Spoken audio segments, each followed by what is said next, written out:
Radhe Radhe guys, this is Suman Sharma and you are watching Ravi's English classes. Guys, you are most welcome to my class. आज जो हम topic सीखने जा रहे हैं it's very very important and also very interesting. ये जो topic है वो ना केवल छोटी क्लासेस में आते हैं बल्कि सीनियर क्लासेस में भी आते हैं और कॉम्पिटिटिव एग्जाम में तो बहुत बहुत ज़्यादा आते हैं। और आज का टॉपिक हमारा एडजेक्टिव। एडजेक्टिव जिसे हिंदी में कहते हैं विशेषण। इसका मतलब नाम से पता चल रहा है, विशेषण किसी चीज की विशेषता बताने वाला। अब किसकी विशेषता क्या होते हैं? नाउन और प्रोनाउन, संज्ञा या सर्वनाम, इनकी विशेषता बताने वाले शब्दों को ही क्या कहा जाता है? विशेषण, और इंग्लिश में एडजेक्टिव। अब एडजेक्टिव कितने प्रकार के होते हैं? काइंड्स ऑफ एडजेक्टिव, इनका यूजेस कहाँ कहाँ होता है, कैसे होता है, ये हम सीखेंगे इस वीडियो में, सो प्लीज लास्ट तक बने। तो गाइस एडजेक्टिव क्या होते हैं? An adjective is a word which add something to the meaning of noun और प्रोनाउन। जी हाँ, आप ये भी बताया, द वर्ड व्हिच क्वालिफाइज और which modifies noun and pronoun. जो नाउन और प्रोनाउन के मीनिंग को और क्या करता है? मॉडिफाई करता है, उसके बारे में और कुछ बताता है, वो होते हैं विशेषण या एडजेक्टिव। ठीक है, अब बात आती है, जैसे एग्जांपल देखिए पहले, she is a good girl. अब देखिए गर्ल क्या है? नाउन है, क्लियर। अब नाउन से पहले लग गया गुड। कौन? She is a good girl. Good कौन है? गर्ल है। तो यहाँ गुड वर्ड ने किसको मॉडिफाई किया? गर्ल को, जो कि क्या है? एक नाउन है। इसलिए नाउन को मॉडिफाई करने वाला शब्द क्या कहलाता है? एडजेक्टिव। क्लियर। इसी तरह Alwar is a small city. City small क्या है? Small city. ठीक है, और सिटी क्या है? आपके नाउन। तो यहाँ स्मॉल ने किसको मॉडिफाई किया? सिटी को। अलवर एक छोटा शहर है। कैसा शहर है? छोटा, स्मॉल। तो यहाँ पर स्मॉल वर्ड ने सिटी जो कि नाउन है इसको मॉडिफाई किया, इसलिए स्मॉल क्या है यहाँ पर? Again adjective. इसी तरह this is my pen. This is my pen. अब देखिए पेन किसका? मेरा।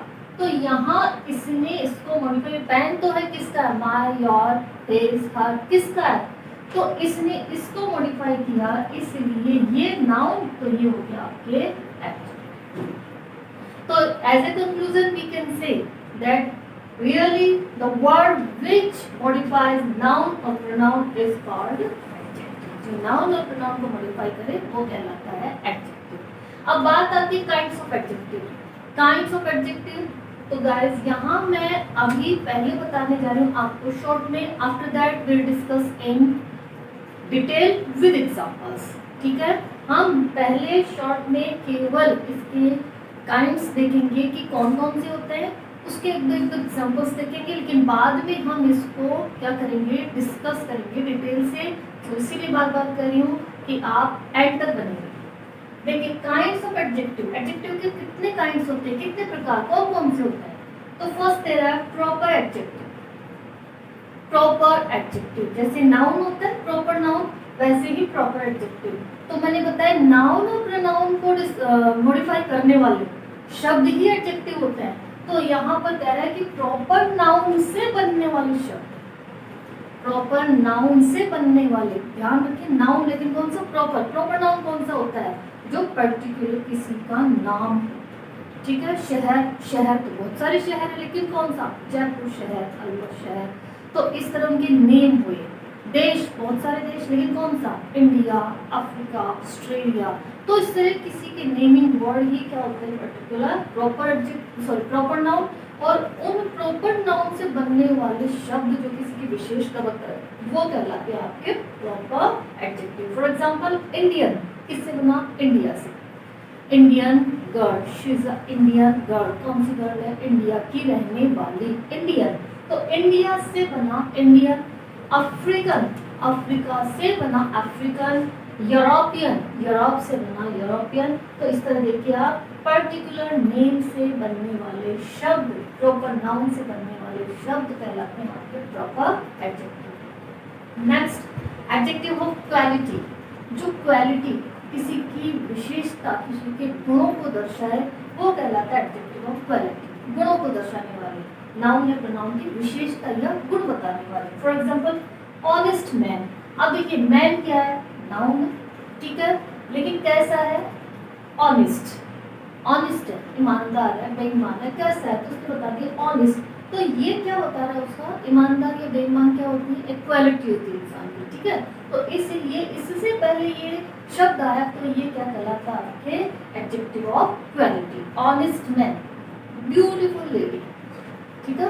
Her mother is a beautiful lady, lady है कैसी है, ब्यूटीफुल, ठीक है। तो ये इसने इसकी क्वालिटी बताया।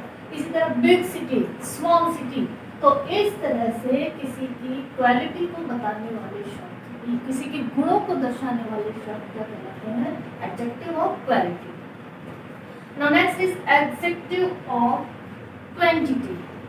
क्वांटिटी परिमाण या मात्रा, मात्रा ध्यान रखना, परिमाण या मात्रा, किसी चीज की मात्रा बताने वाले शब्दों को कहते हैं एडजेक्टिव, वो भी एडजेक्टिव की कैटेगरी में आते हैं, adjective of quantity. For example whole, पूरा का पूरा, सम, कुछ, इनफ, पर्याप्त, ठीक है, सफिशिएंट, हाँ ठीक है, पर्याप्त है, फुल, पूरा, एंटायर, सारा, संपूर्ण।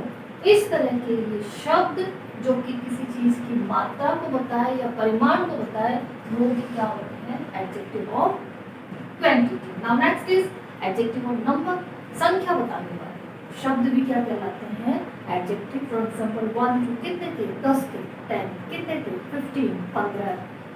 I have only 2 best friends, 2, ठीक है।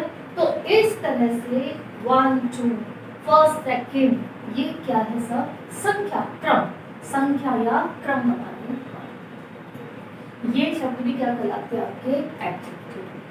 Now next thing is demonstrative adjective. Demonstrative adjective जो क्या करे, किसी विशेष व्यक्ति और वस्तु को बताए, demonstrate, this that these those, इनमें ही आते हैं, ठीक है।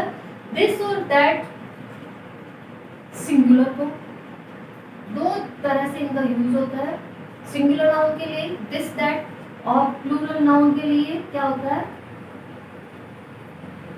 These those. एक तो ये हो गया, दूसरा पास में रखी हुई चीजों के लिए, नियर, ठीक है, दिस इज, अगर यहाँ रखा है दिस इज माई पेन, ये पास में था, अगर दूर हो तो that pain is mine, that pain.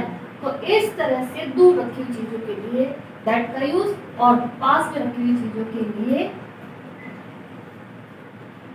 This का यूज, ठीक है। इसी तरह दूर रखी हुई प्लूरल, बहुत सारी चीजों के लिए दोज, और पास रखी हुई बहुत सारी चीजों के लिए दीस का यूज किया जाता है। तो ये दिस दैट दीस दोज ये कहलाते हैं demonstrative adjective.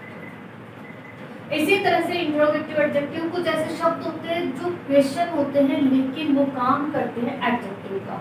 For example what, whose, which, where, इस तरह से इनका यूज किया जाता है एडजेक्टिव के रूप में, मैंने बताया, हम डिटेल में आगे डिस्कस करेंगे।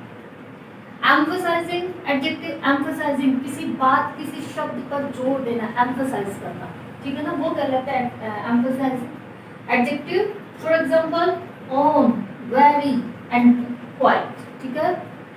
कल ही तो आया था, वेरी यस्टरडे, हमने यस्टरडे पर जोर दिया, क्लियर।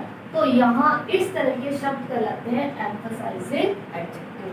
किसी शब्द, किसी बात पर जोर देना कहलाता है एम्फसाइज करना। इसी तरह पॉजेसिव, पॉजेसिव तो सब जानते हैं, जो अधिकार या हक को क्या करे, शो करे, जो किसी चीज पर अपना अधिकार या हक शो करे, ऐसे शब्द कहलाता है पॉजेशन। अब पॉजेसिव एडजेक्टिव क्या होते हैं, वो होते हैं my, his, this is my pen. तो मैंने बता दिया भाई इस पर मेरा अधिकार है, माय शब्द कहकर कि ये मेरा पेन है, ठीक है। तो मेरा है तो तुम्हारा भी हो सकता है, दिस इज योर पेन। तो इसमें बता दिया कि ये मेरा नहीं है, इस पर तुम्हारा अधिकार है, बिकॉज ये तुम्हारा है, दिस इज योर पेन। तो इस तरह से my, his, her, their, your, इस तरह के शब्द जो पोजीशन या अधिकार या हक शो करे वो कहलाते हैं पॉजेसिव एडजेक्टिव। लास्ट आपका एक्सक्लेमेटरी एडजेक्टिव, एक्सक्लेमेशन सबने पढ़ा होगा, एक्सक्लेमेशन वर्ड्स, ठीक है, एक्सक्लेमेटरी सेंटेंसेस, एक्सक्लेमेटरी एडजेक्टिव क्या होते हैं, ये जो सडन फीलिंग आए यहाँ पर, जो इसका मतलब है कि आश्चर्य व्यक्त करे। लेकिन यहाँ पर हम जो पढ़ेंगे मेन को पढ़ेंगे व्हाट। अब ये बंदे देखते हैं किसी को, वाओ बड़ा ब्यूटीफुल गर्ल, ठीक है ना, तो व्हाट का यूज किया, ऐसे ही व्हाट एन आइडिया, हमने क्या किया, कोई एक बहुत ही असाधारण रूप से सुंदर लड़की को देखा, बहुत ही जबरदस्त खूबसूरत, तो मैंने वाह ये मुंह से निकलता है बड़ा ब्यूटीफुल गर्ल। ऐसे ही कोई आइडिया है शानदार वाला, तो वाह व्हाट एन आइडिया। तो ये इस तरह वर्ड वर्ड यहाँ पे यूज हुआ और ये कहलाता है एक्सक्लेमेटरी एडजेक्टिव। तो आई होप गाइस कि आपको ये इनकी इस तरह से जो काइंड्स है वो हमने कुछ ब्रीफ में सीखे, लेकिन बताएं कि कौन कौन से हैं। आई होप कि आपको समझ में आया होगा। एक बार स्क्रीनशॉट लीजिए।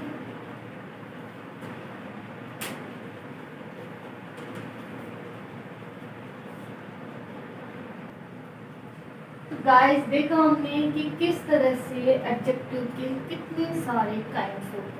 अब हम सीखेंगे वन बाय वन, वो भी पर्टिकुलर एडजेक्टिव। जी हाँ, हम अगर उनको टाइटल सीखते हैं तो थोड़ा सा कंफ्यूज हो जाते हैं। अब हम पर्टिकुलर डायरेक्ट इनको एक एक करके सीखेंगे, जो कि बहुत ज़्यादा इंटरेस्टिंग होने वाला है। क्यों? क्योंकि आप लोग इसमें अभी तक भी कंफ्यूज होते हैं, बट आई एम श्योर कि जब वीडियो देखेंगे ढंग से धीरे धीरे समझेंगे तो आपका कंफ्यूजन दूर हो जाएगा। तो हमारा जो फर्स्ट हमने एडजेक्टिव का यूज लिया है, यूज ऑफ एडजेक्टिव कौन सा हुआ है? ईच, एवरी, ईदर और नीदर, आइदर और नाइदर, ईदर और नीदर, सेम। इनका यूज कैसे होता है? इनका यूज हमेशा सिंगुलर नाउन के साथ होता है। ये सब किसको इंडिकेट करते हैं? सिंगुलर को। तो इनका यूज हमेशा सिंगुलर नाउन के साथ होता है और इनके साथ वर्ब भी हमेशा सिंगुलर ही आती है। ध्यान रखेंगे, ईच, एवरी, ईदर और नीदर, जिसको आइदर और नाइदर भी कहते हैं, इनका यूज हमेशा सिंगुलर नाउन के साथ होता है और वर्ब भी कौन सी यूज होती है? सिंगुलर। ठीक है, for example each student gets a prize. Each student, sorry student है कि ईच के बाद सिंगुलर, तो इनके साथ सिंगुलर का ही यूज किया जाता है। ईच स्टूडेंट्स नहीं बोलेंगे, अगर बहुत सारे स्टूडेंट्स हैं और आप कहेंगे each students, no, each student. पहले ही इसका पर्टिकुलर बता दी गया, स्पेसिफिक कर दिया गया इसको कि इसके साथ केवल और केवल सिंगुलर नाउन ही आएगा, या ये कह सकते हैं सिंगुलर नाउन के साथ ही इसको यूज किया जाएगा। तो each student gets a prize, every seat was occupied, every seat, seat क्या है? Singular, clear. और ये क्या करे, इसके साथ नाउन भी कौन सी आएगी? सॉरी वर्ब भी कौन सी आएगी? Singular, was, clear. Either book is useful, आप देखिए ईदर, इसके बाद नाउन आ रही है, कौन सी आ रही है? सिंगुलर आ रही है, और आपकी जो वर्ब आ रही है वो भी कौन सी आ रही है? Singular, clear. इसी तरह नीदर बुक इज यूजफुल, यहाँ पर भी नीदर का यूज किया, तो यहाँ पर भी आप देखिए जो नाउन है वो कौन सी इसमें? सिंगुलर है, और वर्ब भी कौन सी इसमें? सिंगुलर है। ठीक है,